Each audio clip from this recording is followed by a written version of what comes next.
ተከታታይ የሆነ የእግዚአብሔርን ቃል እያየን ነበር። ትምህርታዊ ስብከት ልንለው እንችላለን።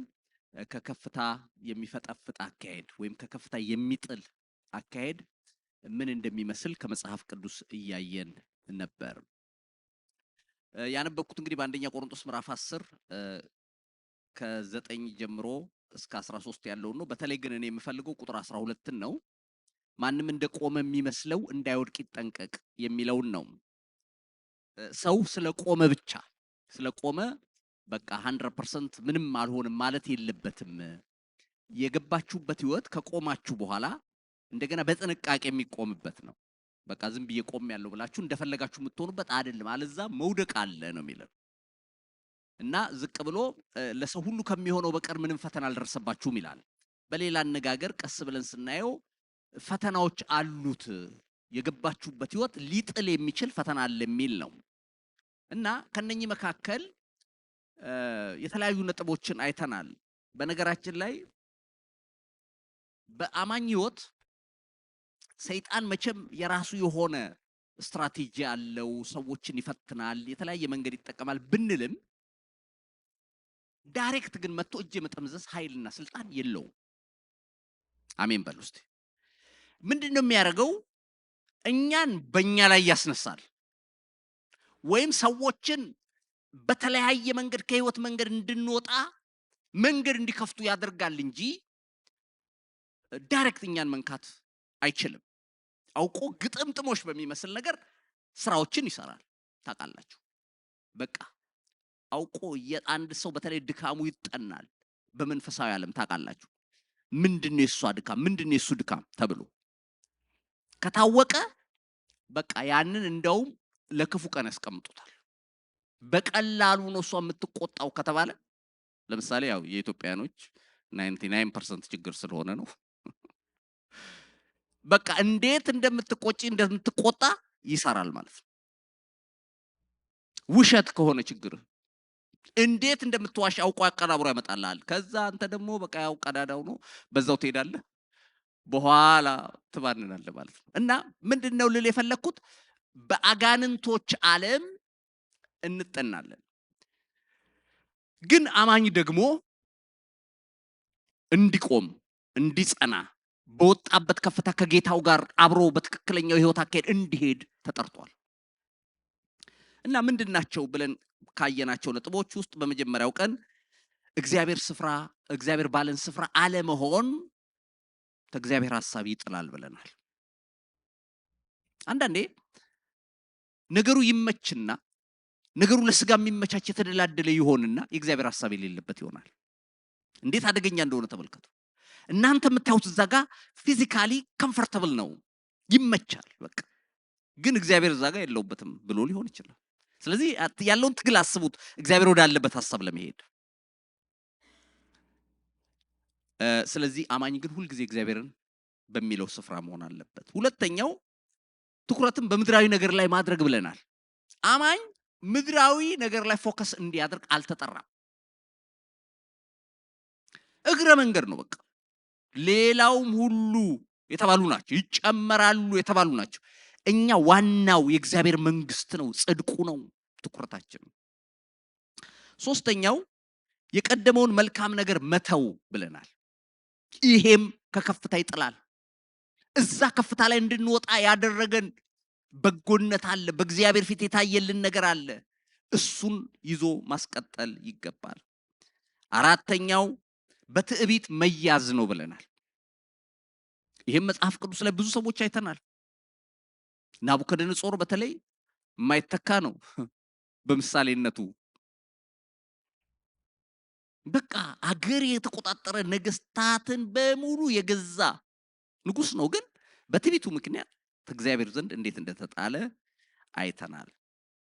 አምስተኛ ሰዎችን ለማስደሰት መሞከር የሚል ነው። የዛሬ 15 ቀን ያየነው ሰዎችን ለማስደሰት መሞከር። ይሄም የብዙዎች አማኞች ፈተና ነው። በቃ ሰው ምን ይለኛል ብለን ያላመንበትን ያላሰብነውን የእግዚአብሔር ቃል ማይለውን ስናደርግ እንገኛለን። አማኝ ግን ከዚህ መጠንቀቅ አለበት። ስድስተኛ በማስተዋል አለመመላለስ የሚል ነበር። በማስተዋል አለመመላለስ ይሄም አደገኛ ነው። ምክንያቱም መጽሐፍ ቅዱስ የሞቱ ዝንቦች የተቀመመውን ሽቶ ያገሙታል፣ እንዲሁ ጥቂት ስንፍና ይላል። ጥቂት ስንፍና ክብርን ጥበብን ያጠፋል ይላል እና በማስተዋል መመላለስ እንዳለብን አይተናል። ዛሬ ደግሞ የምናየው ሰባተኛው አለመታዘዝ ነው። አለመታዘዝ ከእግዚአብሔር ከፍታ ወይም ከወጣንበት ከፍታ ይጥላል። ስለመታዘዝ ያለን ዕውቀት ብዙ ጊዜ ምን የሚል ነው? አታድርግ የተባለውን አለማድረግ ነው። ግን መታዘዝ ሙሉ የሚሆነው አዎ አታድርግ የተባለውን አለማድረግ አንዱ ሳይድ ሲሆን አድርግ የተባለውንም አለማድረግ አለመታዘዝ ነው። ወይም አድርግ የተባለው ማድረግም ነው መታዘዝ ማለት ነው። መታዘዝ ሲባል በአዲስ ኪዳን ከብሉይ ኪዳን ትንሽ ለየት የሚያደርገው ምንድነው? እንደ ሕግ አድርግ አታድርግ በሚል ሳይሆን የአባትና የልጅ ትእዛዝ ነው። ወይም የገባንበት መንግስት ስርዓት ነው። ይውላችሁ መታዘዝ የአዲስ ኪዳንም የብሉይ ኪዳንም ትምህርት ነው። አንድ ሰው ለምሳሌ ልጃችሁ በቤት ውስጥ አመፀኛ ከሆነ አልታዘዝ ካለ ከእናንተ ጋር መቀጠል አይችልም። ልክ ነው አይደለም? እንደፈለገ ሆናለሁ ካለ ነው የምትሉት። ኖ ከዚህ ጣራ ስር ነው ያለው ታዘዝ ትሉታላችሁ። እንዲሁ ነው አሁን የገባንበት ህይወት የእግዚአብሔር መንግስት በልጁ የዳኑ ሰዎች የተሰበሰቡበት ይሄ መንግስት የሚጸናው በመታዘዝና እሱም በትህትና በመከተል ነው። አባት ነው፣ እኛ ልጆች ነን። መጽሐፍ ቅዱስ እስቲ ስለመታዘዝ ምን ይላል? በተለይ መታዘዝን ስናስብ አንደኛ ሳሙኤል 15ን እናስባለን።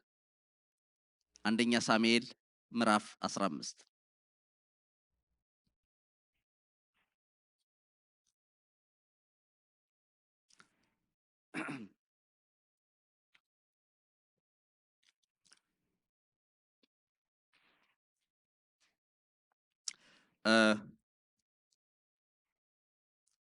ቁጥር 12 ላይ 12 ጀምሮ ስታነቡ ሳሙኤልም በነጋው ሳኦልን ለመገናኘት ማልዶ ሳኦልም ወደ ቀርሜሎስ መጣ። እነሆም የመታሰቢያ አምድ ባቆመ ጊዜ ዞሮ አለፈ፣ ወደ ጌልጌላም ወረደ የሚል ወሬ ለሳሙኤል ደረሰለት ይላል። ዝቅ ብላችሁ ስታነቡ ደግሞ ቁጥር 21 ላይ ቁጥር 20 ላይ እንዲህ ይላል፣ ሳኦልም ሳሙኤልን የእግዚአብሔርን ቃል ሰምቻለሁ፣ እግዚአብሔርን በላከኝ መንገድ ሄጃለሁ፣ አማሌቅንም ንጉስ አጋግን አምጥቻለሁ፣ አማሌቃውያንን ፈጽሜ አጥፍቻለሁ።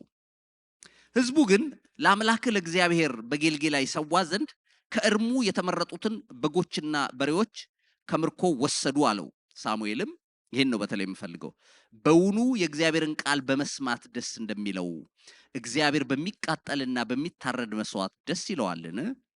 መታዘዝ ከመስዋዕት ማዳመጥም የአውራ በግ ስብ ከማቅረብ ይበልጣል። አመፀኝነት እንደ ሟርተኛ ኃጢአት፣ እልከኝነትም ጣዖትንም ተራፊምን እንደማምለክ ነው።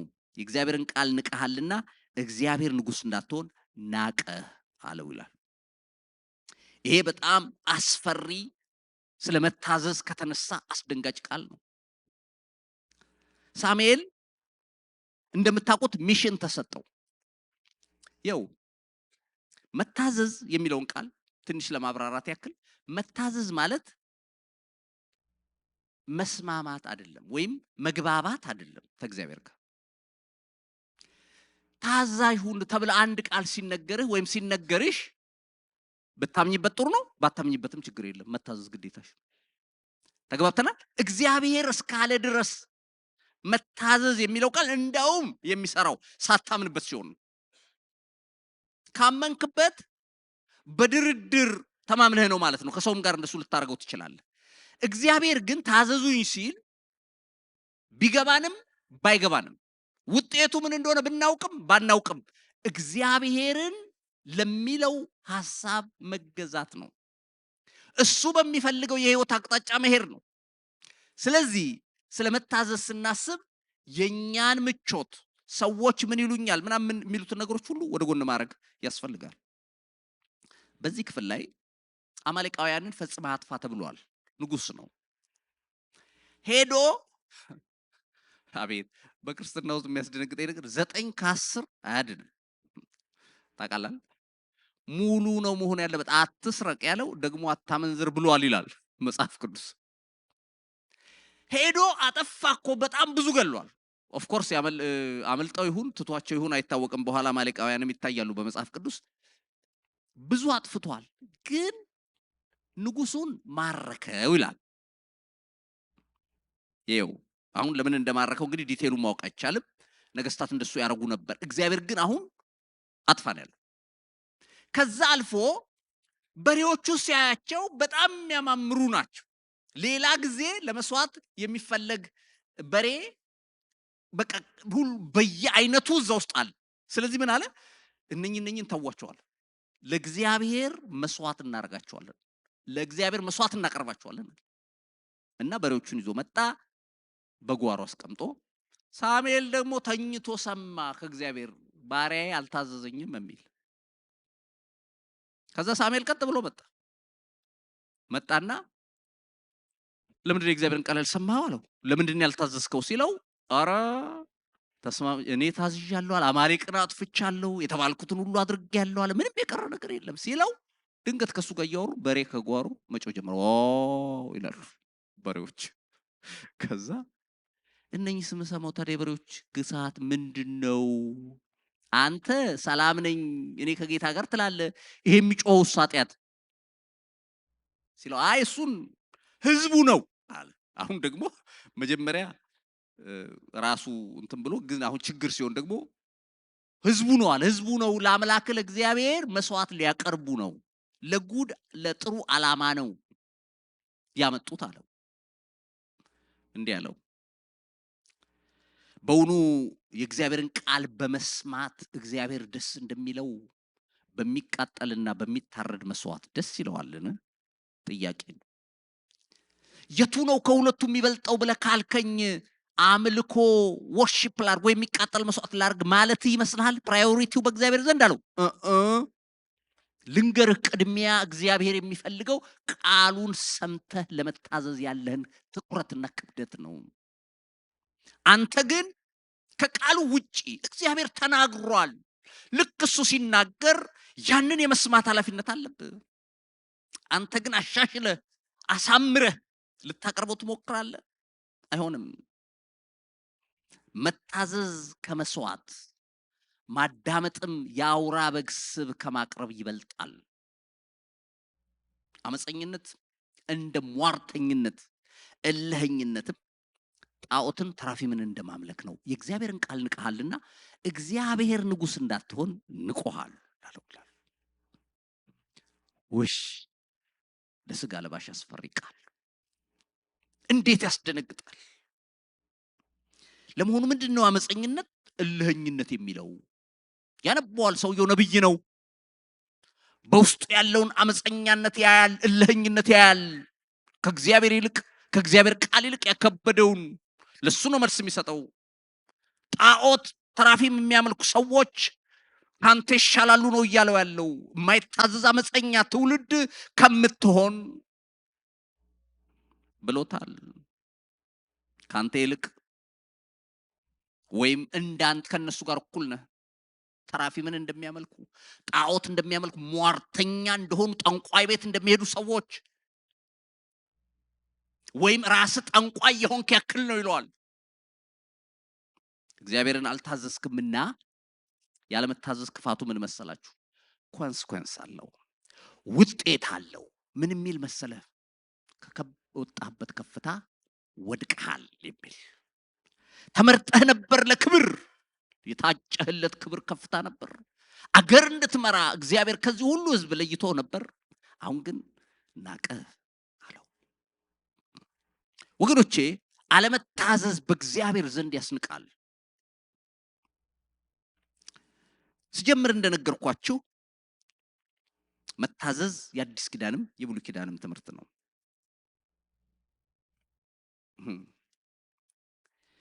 አንዳንዴ ስንታዘዝ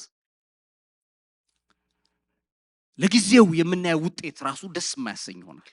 ለጊዜው የሚታየው ውጤት የማያስደስት ግድ የለም። እግዚአብሔር እንታዘዝና የቀረው ነገር ይምጣ።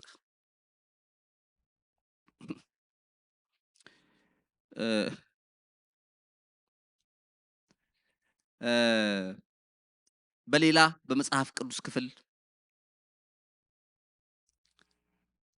በመጽሐፍ ቅዱስ ውስጥ ብዙ በአለመታዘዝ ምክንያት የወደቁ ከእግዚአብሔር የተጣሉ ሰዎች አሉ። ሁሌም ግን አንዱ በጣም ከማስተውለው በመጽሐፍ ቅዱስ ውስጥ ካለ ክፍል ሌላው ከዚህ ከሳሙኤል ውጪ ማለት ነው ዘፍጥረት 4:7 ላይ ያለቃል። ዘፍጥረት ምዕራፍ 4 ቁጥር 7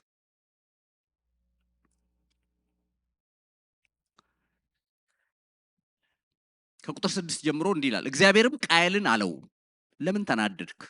ለምንስ ፊትህ ጠቆረ? መልካም ብታደርግ ፊት የሚያበራ አይደለምን? መልካም ባታደርግ ግን ኃጢአት በደጅህ ታደባለች፣ ፈቃዷም ወደ አንተ ነው፣ አንተ ግን በእርሷ ላይ ንገስባት አለው ይላል። ይሄ አንድ የሚያሳየን ነገር አለ።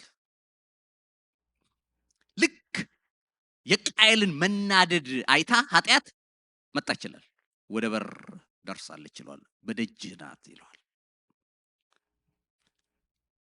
ተናዷል። መቼም የሰው ልጅ ምክንያት ይፈልጋል እንጂ አሁን አቤል ምንም ያጠፋው ጥፋት የለም። በዚህ ክፍል ላይ ቀስ ብላችሁ ካያችሁ አንደኛ መስዋዕት አቅርቦ ያለው እግዚአብሔር ነው። መስዋዕት ያቀረቡት ራሳቸው ተመካክረው ተነጋግረው አይደለም፣ ሁለቱም ያላቸውን ነው ያቀረቡት። አሁን አንዱ ተቀባይነት ቢያገኝ ሁለቱን ሊያገናኛቸው ሊያጣላ የሚችል ነገር የለም። ከተጣላ ከተቀባዩ ጋር ነው መጣላት ያለበት። አቤል ለእግዚአብሔር ከነበረው ፍቅርና ክብደት የተነሳ የሰባውን የከበረውን ነገር አመጣ። አንዳንዴ እኮ የምታመጣው ነገር በልብ ያለን ክብደት ያሳያል። ከዛ ግን ያኛው የምድር ፍራፍሬ ነው ያመጣው። እግዚአብሔር ወደ መስዋዕቱም ወደ እሱም አልተመለከተም። ወደ አቤልና ወደ መስዋዕቱ ግን ተመለከተ ይላል። ይሄን ሰዓት ቃየል ቀጥታ መበሳጨቱ ሳያንስ የተናደደው ደግሞ በማን ነው? በአቤል። ተቆጣ።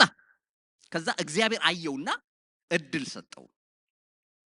ቃየል አለው፣ ለምን ተናደድክ? ለምንስ ፊት ጠቆረ? መልካም ብታደርግ ፊት የሚያበራ አይደለምን? አሁንም ኃጢአት በደጅ ታደባለች፣ ፍቃዷም ወደ አንተ ነው፣ ንገስባት። እየሄድክ ያለኸው አካሄድ ውጤቱን አይቻለው፣ ቁም። ታው በኋላ ጭደህ የማትጨርሰው ነገር ውስጥ ገባለህ፣ ቁም አለው። ቃየል አልሰማም። ቃየልም ወንድሙን ይላል የሚቀጥለው ቁጥር ላይ ቁጥር 8 ላይ ና ወደ ሜዳ እንሂድ አለው። በሜዳም ሳሉ ቃየልም በወንድሙ አቤል ላይ ተነሳበት፣ ገደለው ይላል። ኢኖሰንት በመጽሐፍ ቅዱስ ውስጥ ከሞቱ ሰዎች አንዱ በጣም የሚያሳዝነኝ ሰው ይሄ ሰው የህይወቱን ረጅሙን ርቀት አጨለመው። በክፉ ነገር አድርጎ አይደለም፣ መልካም ባረገ ቃየል የወንድሙን ህይወት ሲቀስታ ያላችሁ። አንዳንዴ በህይወታችሁ ያለውን ነገር ተመልከቱ። ሞቲቫችሁ ከውስጥ ከተበላሸ ቁሙ። ቁጣ ካላችሁ፣ ንዴት ካላችሁ፣ ለነገሩ ያላችሁ ጥላቻ ካላችሁ ቁሙ። በኋላ ይዞ አስከትሎ የሚመጣው ነገር አለ።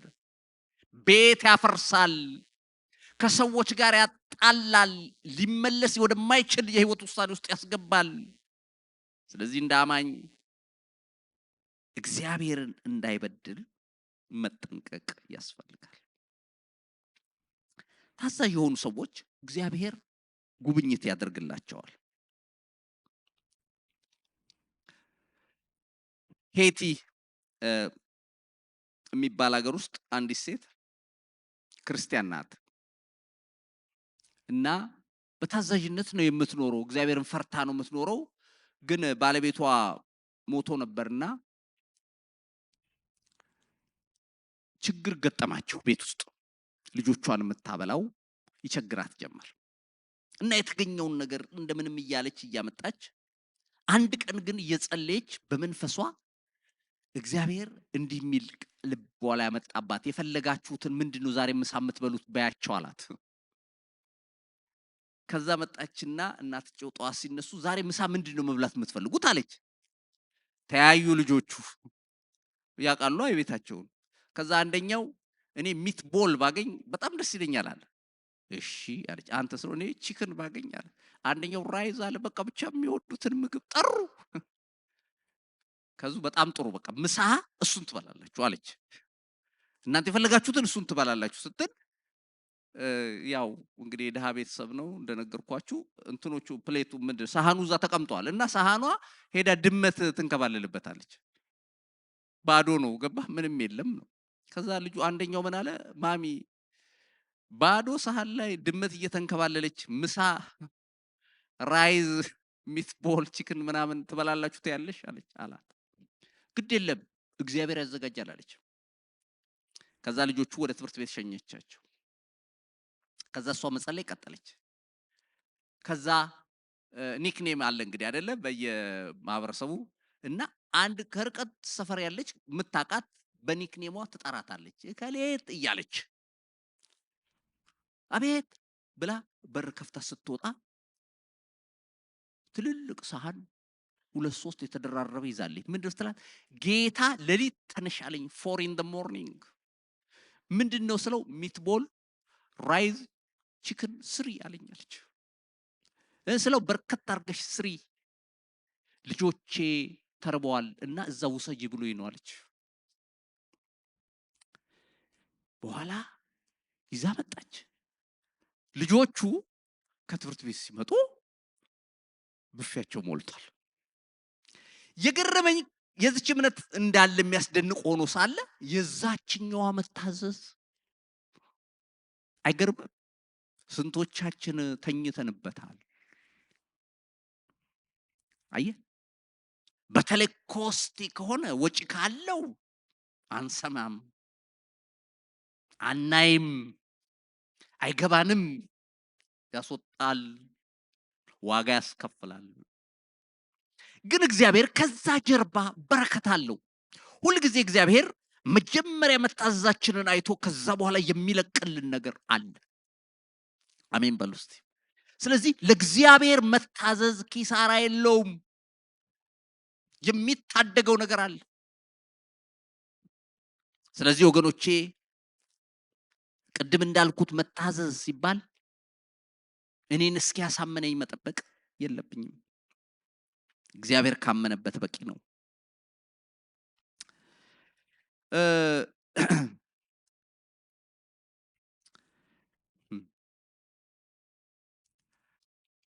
በተለይ እኔ ጌታ ከሐዋርያት ጋር ካሳለፈው ማቴዎስ 14 ማርቆስ 6 ተጽፏል። አንደኛውን ላነበው ማቴዎስ 14 ቁጥር 22 ላይ ያለውን ላነብ። ማቴዎስ 14 ቁጥር 22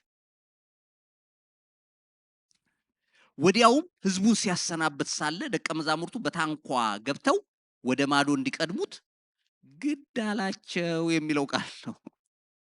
አንዳንድ ቃል እኮ ቀስ ብለን እንለምደውና ቀላል ይመስላል።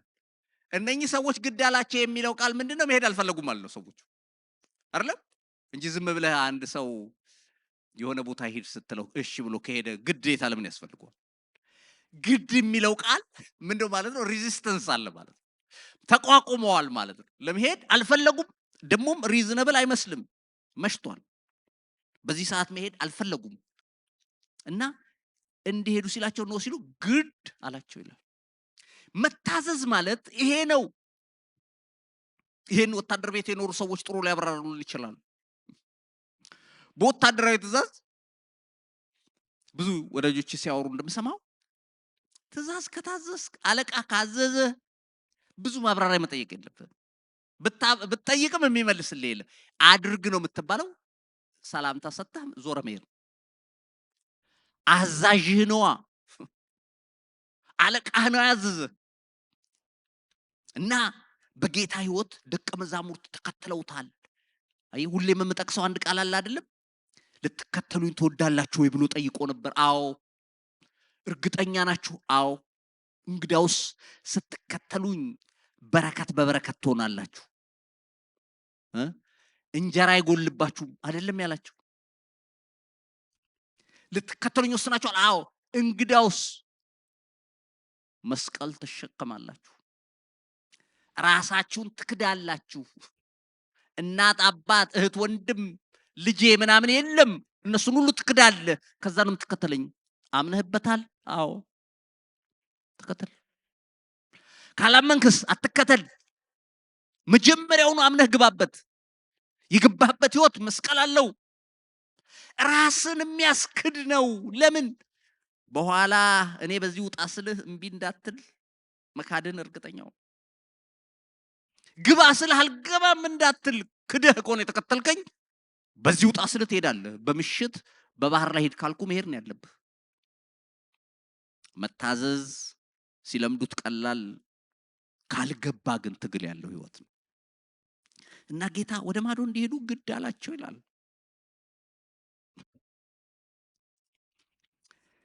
ኢየሱስ የተባረከ ይሁን። መታዘዝ የመጽሐፍ ቅዱስ ዋና ትምህርት ነው። የሐዋርያት ሥራ 5:24 ላይም ሐዋርያት የተናገሩት አንድ አስደናቂ ቃል አለ። 5:24 የሐዋርያት ሥራ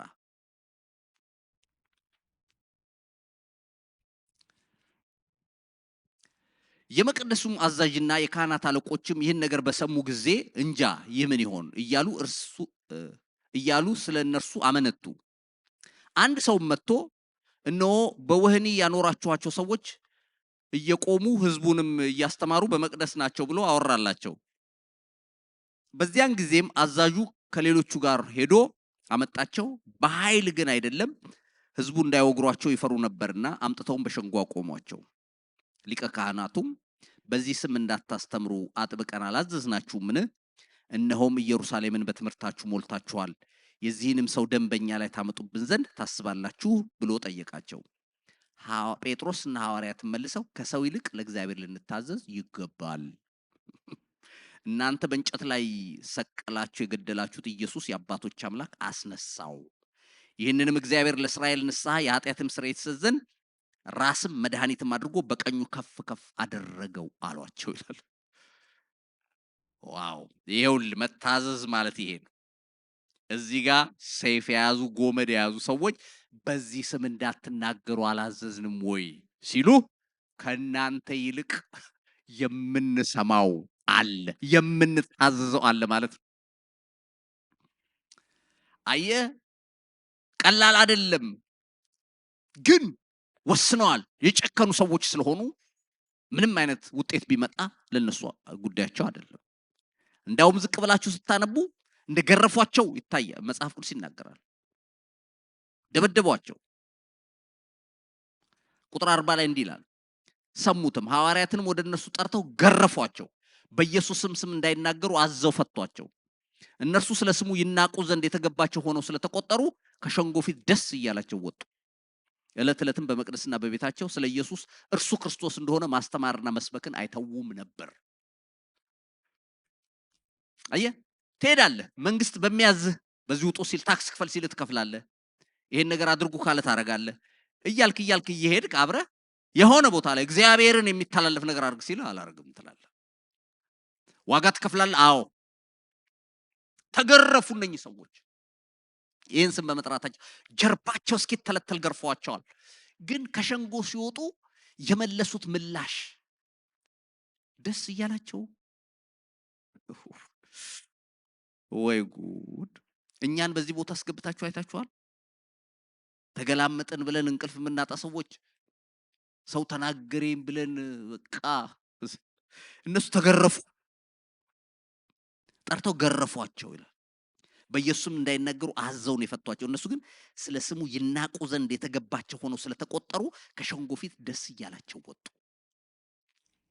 ደግሞ ዝቅ ብሎ ምን ይላል? ኢየሱስ ጌታ እንደሆነ በመቅደስ ማስተማራቸውን አይተውም ነበር። ሃሌሉያ! ጀግኖች ናቸው።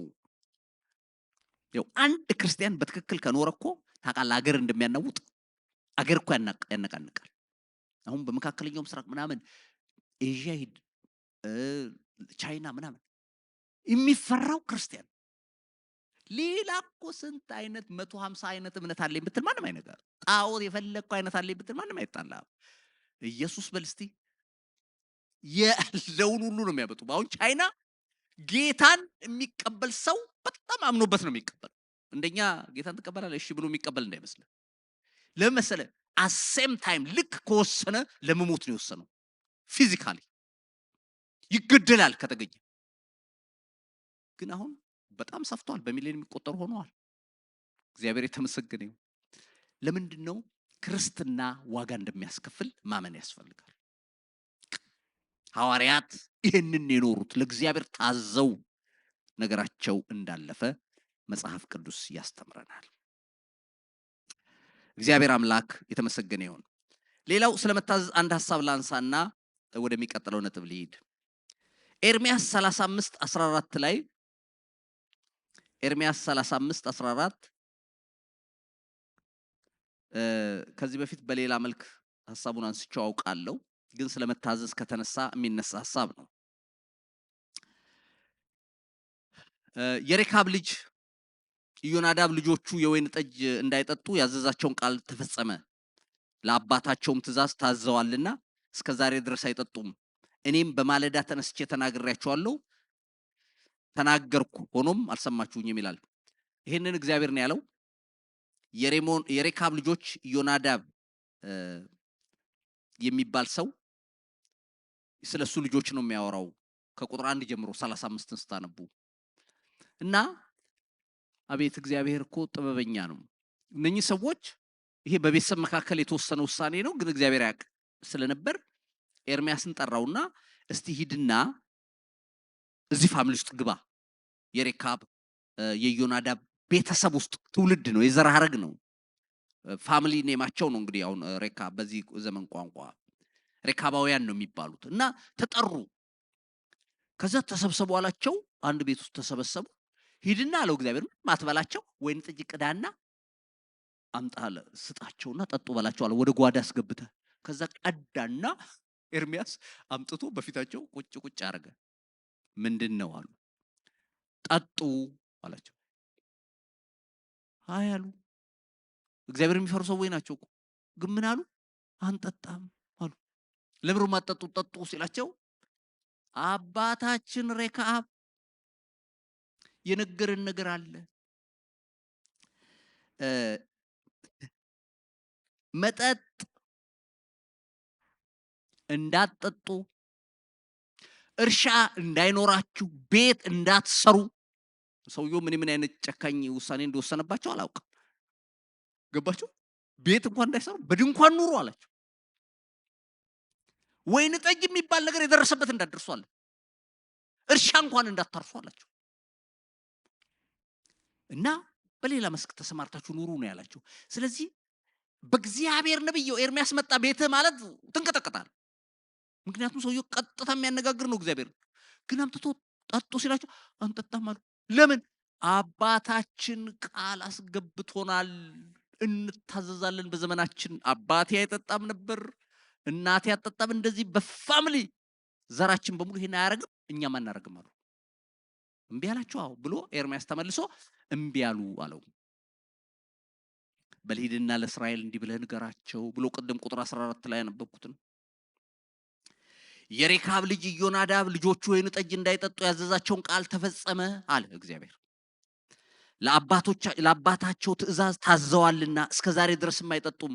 እኔ በማለዳ ተነስቼ ተናግሬያቸዋለሁ፣ ተናገርኩ፣ ሆኖም አልሰማችሁኝም አለ። እግዚአብሔር ያሳዝናል። እኔ ከሱ ይልቅ አልበረታም ወይ? እኔ ከሱ ይልቅ ፍቅር አላሳዩአችሁም ወይ? እኔ ከሱ ይልቅ የምወዳችሁ ህዝብ አይደላችሁ? ግን የሬካባውያን ልጆች አባታቸውን የታዘዙበት መታዘዝ ያክል እናንተ እኔን አልሰማችሁም ሲል እግዚአብሔር ይታያል። ወገኖቼ እግዚአብሔርን መታዘዝ ይሁንልን። ትንሽ በሚመስለውም ትልቅ በሚመስለውም ነገር እሱ እንድናከብር ጌታ ይርዳን። ስምንተኛው እና ዛሬ በተለይ የምናየው ይሄን ነው። ይቅርታ አለማድረግና አለመቀበል ከከፍታ ይጥላል። ይቅርታ አለማድረግና አለመቀበል ልዩነቱ ይገባቸዋል መቼም። ይቅርታ አለማድረግ ምንድነው? ከዛ ወገን መጥቶ ይቅርታ ሲባል ነው። አንድ ሰው መጥቶ ይቅርታ ሲልህ አለመቀበል፣ ይሄ ሩቅ ነው መቼም። ይኖራል ይጠፋል አይባልም፣ ግን ራቅ ያለ ነው አይደለ? መጥቶ ይቅርታ ብሎ ሲልህ አይን ያልቀበልህም ተነስና ሂድ ማለት። ይቅርታ ደግሞ መጠየቅ ማለት ሄደህ ይቅርታ መጠየቅ ነው። ሁለቱም በእግዚአብሔር ፊት ወሳኝ ናቸው። ይቅርታ ተቀባይም አድራጊም መሆን አለብን።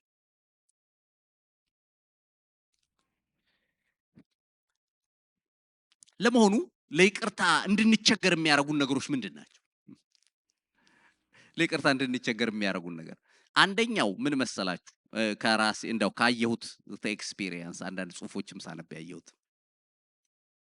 በደሌ ትልቅ ነው ብሎ ማሰብ ነው። አንዱ የተጎዳውትን ጉዳት ስላላየህ ነው ብሎ ማሰብ።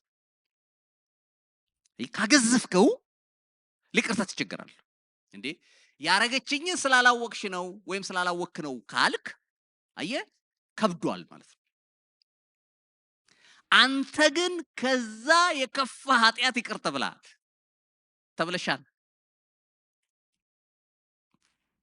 እና በተለይ የደረሰብን ነገር ልክ በቃ ነፍስ ግድያ እንደሆነ የሆነ በቃ መራራ መሆን አይገባም። ሶፍት መሆን ያስፈልጋል። ልባችሁን የድንጋዩን ልብ አውጥቼ የስጋ ልብ ሰጣችኋለሁ አለ እግዚአብሔር። ሲነኩት ቅልስልስ ያለ በቀላሉ የሚመለስ የሚደነግጥ ልብ ያስፈልጋል። ሁለተኛው ሐሳብ ደግሞ ምንድነው? ለይቅርታ የሚያስቸግረው አውቆ ነው ወይም አውቃ ነው ብሎ ማሰብ። አክሽኑ ዴሊብሬት ነው ማለት ገባ። በሰው ጫማ ውስጥ ሆኖ ማሰብ ያስፈልጋል አንዳንዴ። በነገራችን ላይ በሰው ተፈጥሮ ማንም ስተትን መሳሳት ኖርማል ሰው ማለት ነው። መሳሳት አይፈልግም፣ መጣላት አይፈልግም። ዝም ብሎ ጤነኛ ሰው ልክ ነው። ከመሬት ተነስቶ መጣላት የሚፈልግ ሰው ዝም ብላችሁ ስታስቡት በሰው ተፈጥሮ የለም። ስለዚህ የሆነ ነገር ካለ ብዙ ፐርሰንት 100% ማለት ባይቻልም ብዙ ፐርሰንት ግን በስተት ነው የሚሆነው። ሆን ተብሎ ላይሆን ይችላል፣ ወይ በውድድር ቀርቦ ያስቀደሙት ነገር አለ። ከተለያየ አንጻር ማየት ይቻላል። ግን ሆን ብለው ነው ማለት ለይቅርታ እንዳንመለስ ያደርጋል። ስለዚህ ይሄንን ግምቱን ትተን እኛ ምህረት ማድረጉን ይሻላል። ሌላው ሐሳብ ሶስተኛ ማለት ይቻላል ለምህረት የተዘጋጀ ማንነት ያለውና የሌለው ሰው። ሩም ያላቸው ሰዎች አሉ። ገና ዝም ብለው ከሰው ጋር ሲኖሩ ሰው እንደሚሳሳት ያውቃሉ። ከኔ ጋር ናችሁ? ሰው ይሳሳታል።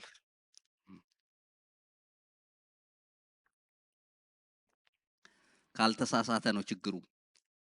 እንዳውም ታለ የማይሳሳት ሰው ካለ እሱ ትንሽ ከባድ ነው። ዴቪድ ዮንግ ቾ የሚባለው የኮሪያው ፓስተር ነው። አንዴ የሆነ ሰው መጥቶ ከዚህ በፊት ብያችሁ ይሆናል። በቃ እኔ አለ መጥቶ ምንድነው ሲለው ብዙ ቸርቾች ሄጃለሁ፣ ሁሉ ጋር ሲሄድ ፕሮብለም አለ አለው። እዛም ሲሄድ ወጣው፣ እዛም ችግር በቃ የሌለባት ቤተክርስቲያን ነው ፈልገውና የእናንተ ቤተክርስቲያን እንዴት ነው ይቻለው እና እናንተ ጋር ልመጣ ነበር ሲለው ዴቪድ ዮንግ ቾ አለ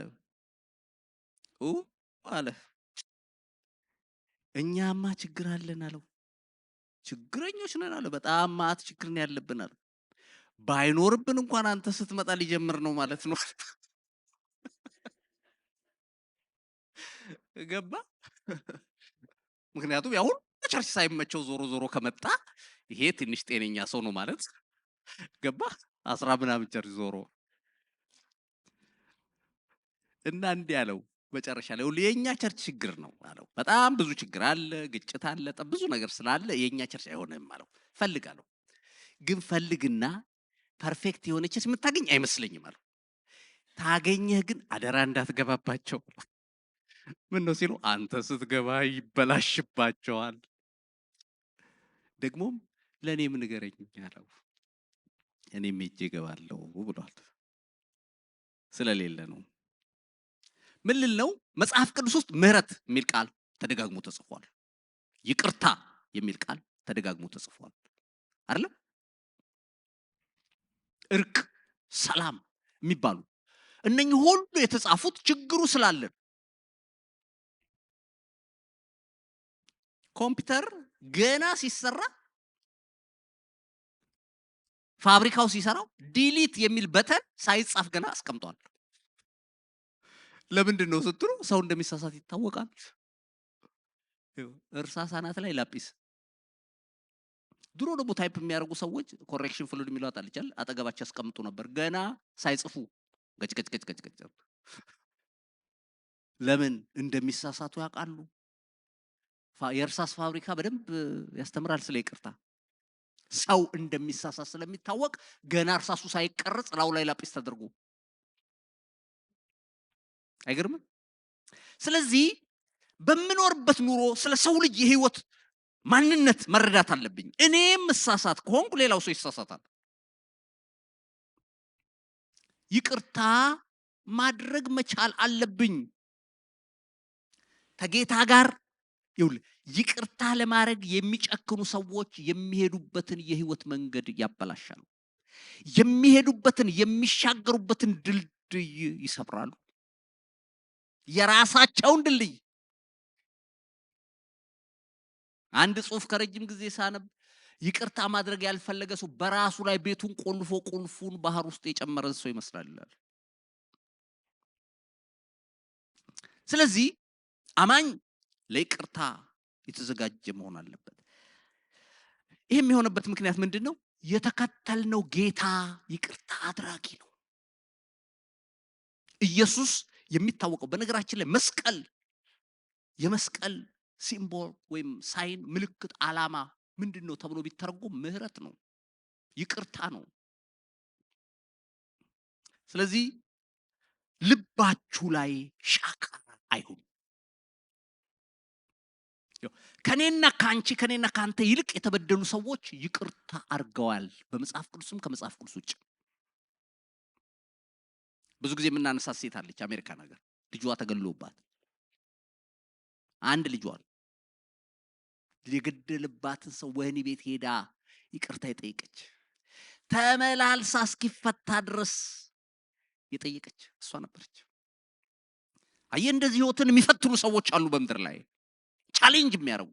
ስለዚህ እኔ ጋር ምንድነው የደረሰው? ይሄን ያህል ከተውኩት ይተዋል፣ ካልተውኩት አይተውም። በነገራችን ላይ ቂመኝነት፣ በልብ ሐዘን መኖር፣ በልብ ስብራት መኖር ጤና ይጎዳል። ፊዚካሊ የሰውን ማንን በሽተኛ ያደርጋል። ሐኪሞች ይህንን ያረጋግጣሉ። የሚገርማችሁ በጣም ለተለያየ በሽታ ሰዎች እንደሚጋለጡ በውስጣቸው ካለው መራራነት የተነሳ ይነገራል። እሺ ወደ መጽሐፍ ቅዱስ ስንመለስ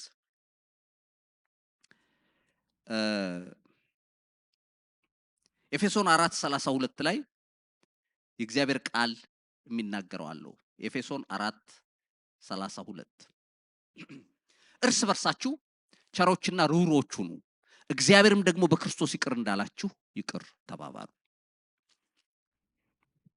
እግዚአብሔር በማ በክርስቶስ ይቅር እንዳላችሁ ይቅር ተባባሉ ይላል።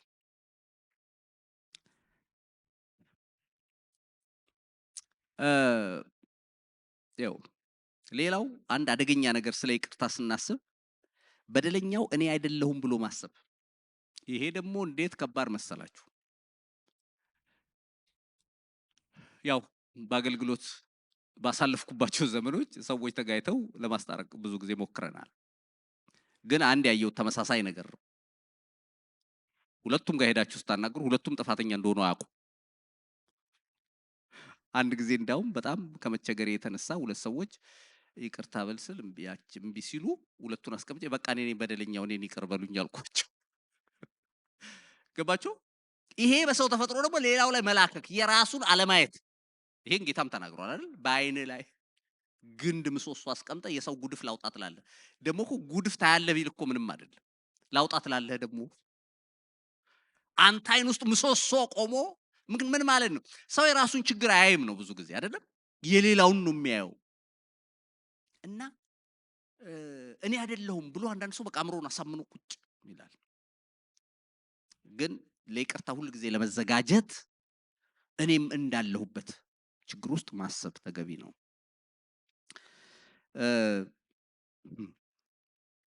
ይሄ አሁን ያነበብኩት ክፍል በጣም አደገኛነቱ ምንድነው? ጌታ ራሱ ይቅር ብሎሃልና አንተም በል ነው ያለው። አባታችን ሆይ ጸሎት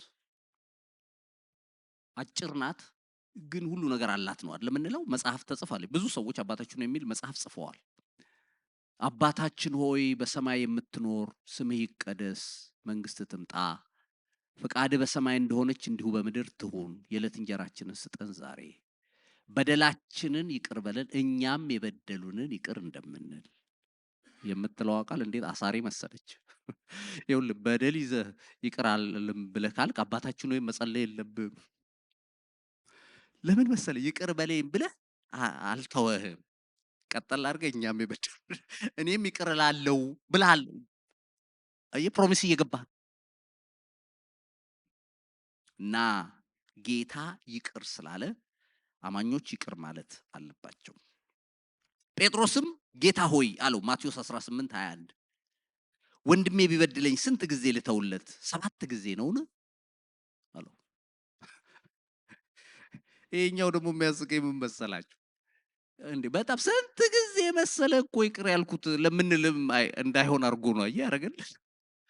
7 ጊዜ 490 ጊዜ በየቀኑ እየመጣ እየበደለ ይቅርታ ከጠየቀ ይቅር በለው። እንግዲህ አሁን ሂሳቡን አስቦት አይደለም ጌታ አይ ቲንክ ሊል የፈለገው ግን ምንድነው? ሁሉ ጊዜም ይቅር በል ነው።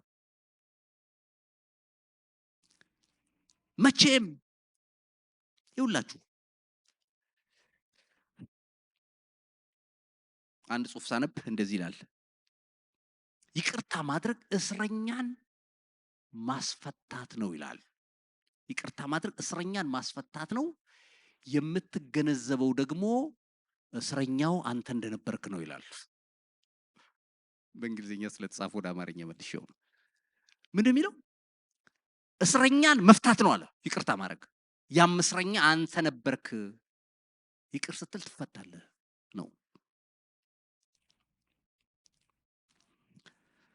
ፎርጊቭን የሚል አንድ መንፈሳዊ ፊልም ከልጆቼ ጋር አይ ነበር። አርብ እንደዛ መንፈሳዊ ፊልሞች እናያለን እና በጣም ልቤን የነካኝ ነው ስለ ይቅርታ እሱ ፊልም ላይ ያየሁት።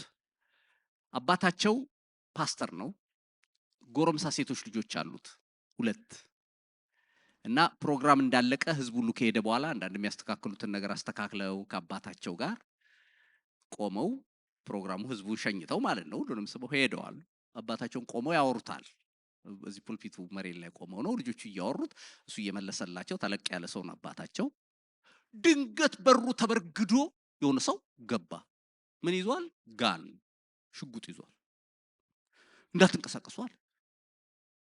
እነሱ ደግሞ አምልከው ጌታን አምልከው አቤት ብለው ሲሉ ለካ የፖሊስ መኪና በአንድ ጊዜ ከበበ ቤቱን፣ መሳሪያ ተደገነ።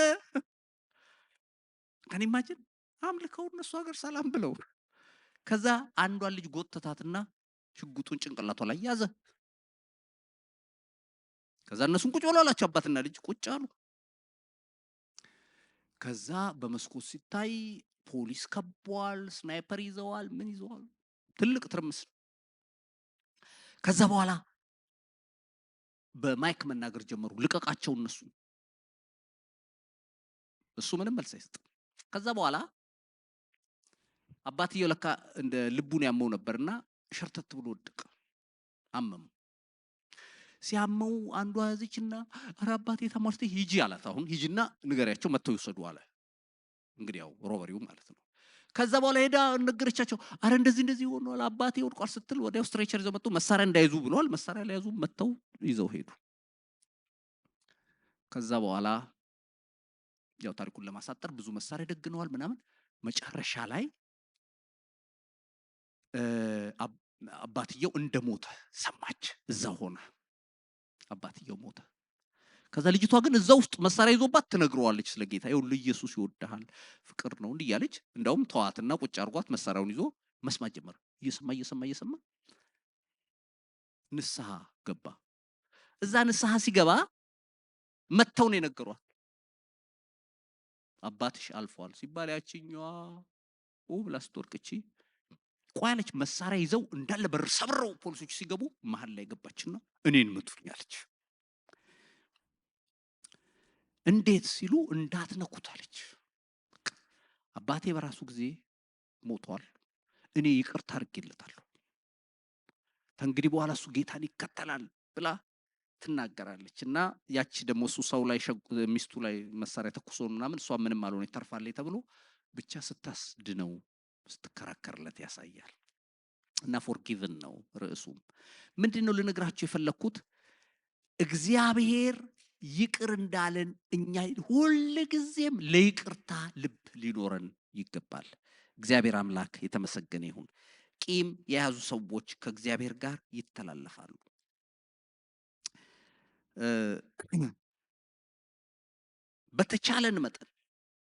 በተቻለን መጠን እግዚአብሔር ይቅርታ እንደሰጠን እኛም መስጠት አለብን። ማቴዎስ 5:23 ላይም እንደምታውቁት ጸሎታችሁ ይከለከላል ይላል እና በሐዘን በልብ ስብራት በጥላቻ መጸለይ ጸሎት እንዳይሰማ ያረጋል ይላል። በማቴዎስ 18:21 ላይም እስከ መጨረሻው ድረስ ያንን ባሪያ ይዞ አልለቅህም ስላለው መልሶ ጌታውም አምጣ ክፈለኝ እንዳለው ይሄም በዚህ ምሳሌነት ተነግሯል። ያለ ፍቅር ይቅርታ የለም፣ ያለ ይቅርታ ፍቅር የለም ይባላል። ስለዚህ በተቻለን መጠን በእነኚህ ነገሮች በጥንቃቄ መኖር እንድንችል እግዚአብሔር ይርዳን። አለመታዘዝና ይቅርታ ለማድረግም ለመቀበልም ዝግጁ አለመሆን ከከፍታ ይጥላል። እንጸልያለን።